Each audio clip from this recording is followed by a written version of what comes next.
Hey guys, it's Miss Peak back with Ragweed. We're on chapter 24, The Sewer. Silversides and Graybar moved silently through the streets of Amperville. Only when they came to the niche by the old sewer where Graybar made his living quarters did they stop. Fish bones, chicken bones, and assorted fast food wrappers were scattered about. A half-eaten pizza slice lay curled up in one corner. Not far off was a bit of hot dog. "Okay," Silverside said. "Let's go over what Blinker told me." "Sure thing," Graybar said, his tail twitching with impatience. "Tonight at about 10:30, it's 11 now, the opening of this Cafe Independent Club took place. The whole of Mousetown should be there." Graybar grinned. "There's a dance," Silversides continued. "The Mouse Mayor gives a speech. The B-flat Tires perform." "The what?" Graybar asked. "It's a band, Clutch's band, and Ragweed is going to sing too." "That stuff doesn't matter," Graybar said. "Go over their security." "There will be guards at both doors, front and back," Silverside said. "There will also be lookouts posted at the upstairs windows." "Any bolt holes?" Graybar asked. "You go up some back steps to the second floor, then into the next building." "That's dumb," Graybar said with a smile. "In the basement," Silversides went on, "is an old sewer connection. That's what interests me. There will only be one guard there." Graybar nodded. "You got all this from that white mouse, right?" "Correct." "And you believe him?" Graybar asked. "Yes." "He wouldn't cross us, would he?" "Blinker? Not a chance. I've just about scared him to death.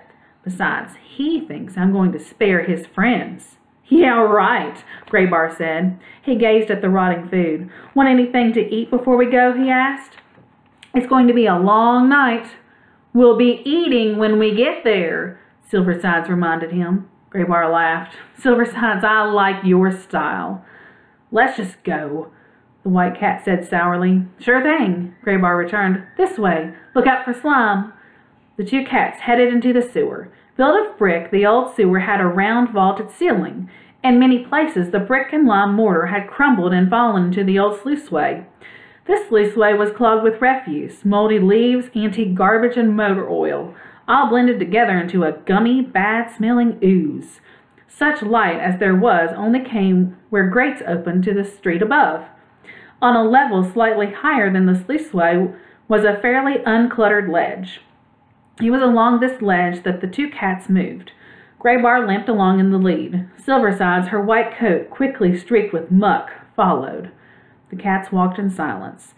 Now and again, when something unusual turned up on the ledge, the limb of a doll, a grinning Pez head, a sneaker tongue, the cats paused, sniffed it, and then moved on. Silversides was excited but suppressed her feelings. She had the sense that she was approaching the culmination of a long journey. If Blinker had spoken true, and she had no doubt the terrified mouse had, she was about to trap most of the Amperville mice in one place. If she and Graybar did their task properly, methodically, and efficiently, they would be able to break the back of Amperville's rodent problem. She reminded herself that she must make it her personal business to deal with this outsider, the one named Ragweed. She would seek him out first. Then she would deal with the green-headed one, Clutch. When all that was done, she would return home and rid the world of Blinker.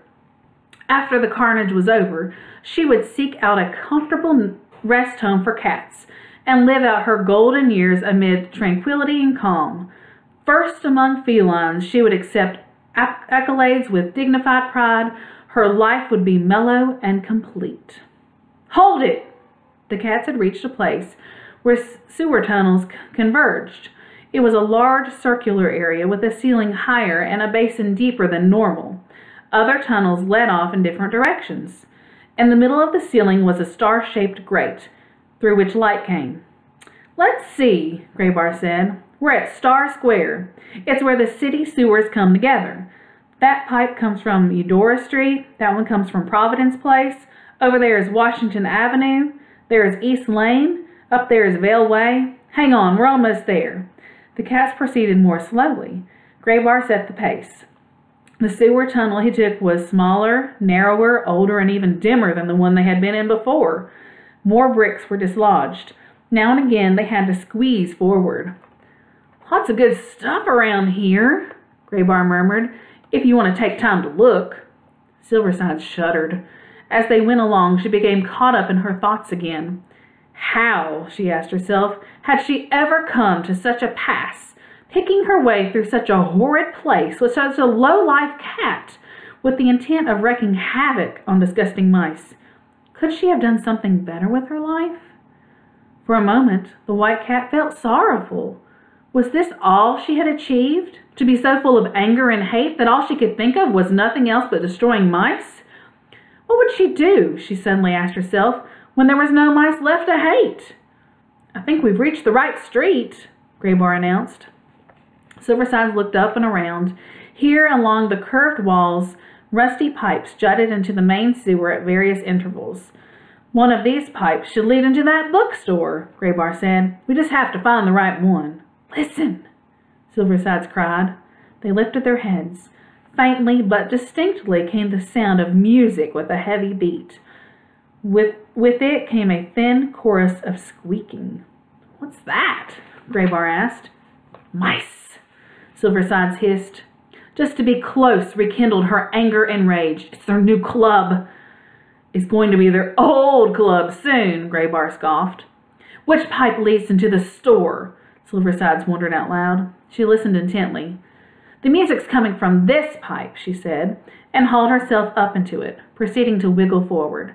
It proved to be the narrowest pipe she'd been in all evening. Still, it was clear of any obstruction, and she was able to move forward with relative ease.